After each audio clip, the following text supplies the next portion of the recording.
ক্ষমতায় আসীন হবে বলে আমি বিশ্বাস করি। আচ্ছা আনোয়ার ভাই, আপনারা এই যে সমাবেশটা ডেকেছেন 8 ডিসেম্বর, আপনারা বলছেন যে আওয়ামী লীগ সভাপতি শেখ হাসিনা প্রধানমন্ত্রী হিসেবেই বক্তব্য রাখবেন।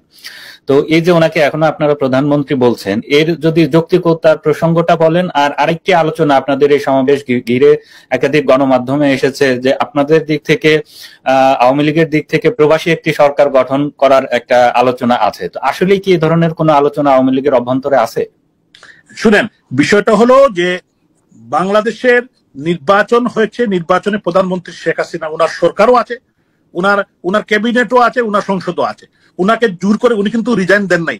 এখন পর্যন্ত ডক্টর ইউনূস বা তার বর্তমান রেজিম, সেনাবাহিনীর প্রধান থেকে শুরু করে রাষ্ট্রপতি, কেউ কিন্তু অ্যাকর্ডিং টু কনস্টিটিউশন, আপনি যদি সংবিধান বিশ্বাস করেন, যেহেতু ডক্টর ইউনূস এবং তার রেজিম তারা সংবিধানে বিশ্বাস করে না, তারা যেহেতু জোর করে ক্ষমতা দখল করেছে, সো তাদের কাছে এটা বিবেচ্য বিষয় না। কিন্তু আইনের শাসন এবং আইন যদি আপনি ফলো করেন এবং আর্টিকেল 57 যদি আপনি ফলো করেন, তাহলে মাননীয় প্রধানমন্ত্রী রিজাইন করতে হলে উনাকে রাষ্ট্রপতির কাছে গিয়ে রিজাইন করতে হয়। উনি রিজাইন দেন নাই, উনি এখনো রাষ্ট্রের প্রধানমন্ত্রী এবং ইনশাল্লাহ উনার নেতৃত্বে আগামী দিনে উনি দেশে যাবেন এবং ওনার নেতৃত্বে সঠিকভাবে সবকিছু চলবে বলে আমরা বিশ্বাস করি। আর আপনি প্রবাসী সরকারের কথা বলছেন, প্রবাসী সরকার করার তো কোনো কারণ নেই, যেহেতু এখানে প্রবাসী সরকারের তো কোনো করার মতো কোনো কারণ নাই। এগুলা আমি মনে করি যে এগুলা সাংবাদিকদের এটা কিউরিসিটি থেকে তো তারা বলেন, কিন্তু মাননীয় প্রধানমন্ত্রী শেখ হাসিনার নেতৃত্বেই সবকিছু চলবে এবং উনি বক্তৃতা করবেন এবং দিক নির্দেশনা দিবেন, অ্যাকর্ডিং টু আমরা সেভাবে কাজ করব।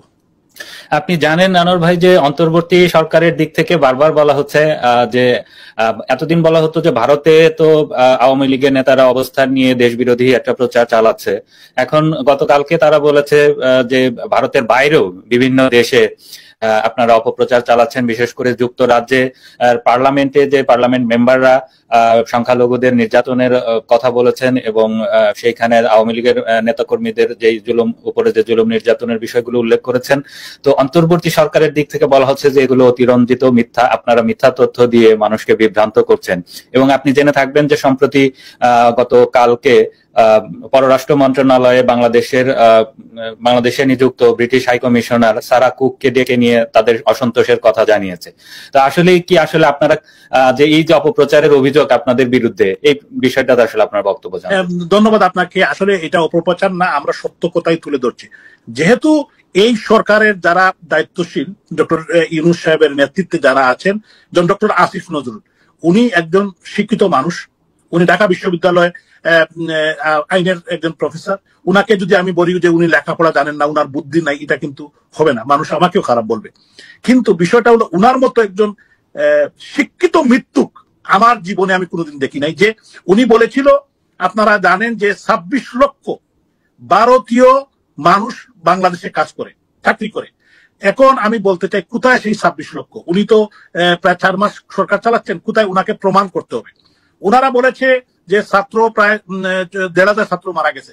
আমার বক্তব্য হলো যে কোন ছাত্র, কোন ইউনিভার্সিটি, কোন কলেজ, কোন স্কুলের ছাত্ররা মারা গিয়েছে, আমি চ্যালেঞ্জ করতে চাই আপনার এই টক শো থেকে, আপনার এই অনুষ্ঠান থেকে, আসিফ নজরুল সাহেব, ডক্টর ইউনূস সাহেব, ছাত্র নেতা যারা আছেন তাদেরকে চ্যালেঞ্জ করতে চাই, তারা প্রমাণ করুক যে আজকে যদি একটা ছেলে মারা যায়, এই ছেলের তো স্বাভাবিক কারণে তার ফাদার মাদার আছেন, তার গ্রামের বাড়ি আছে বা শহরের বাড়ি আছে, তার স্কুলে তার আইডি কার্ড আছে, কলেজের আইডি কার্ড আছে বা তার ইউনিভার্সিটির আইডি কার্ড আছে, এইগুলা সহ তারা প্রমাণ করুক।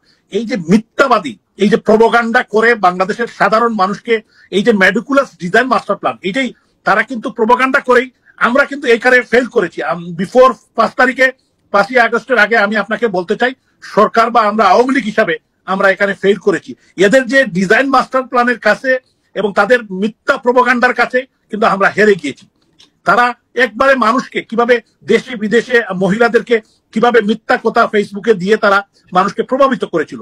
আজকে কিন্তু এই সাধারণ মানুষ, প্রত্যেকটি মানুষ, আমি চ্যালেঞ্জ করতে চাই, তারা কতজন মানুষ, কোন স্কুল কলেজের কতজন ছাত্র মারা গেছে, এই প্রমাণটা যদি তারা দিতে পারে, না হলে যে তারা যে একজন মিথ্যাবাদী।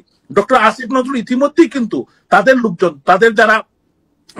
তাদেরকে যারা প্রভাবিত করেছিল, আপনার পিনাকি ভট্টাচার্য, তারপরে ইলিয়াস হুসেন, তারাও কিন্তু এখন আসিফ নজরুলকে একজন মিথ্যাবাদী এবং প্রোপাগান্ডাইস্ট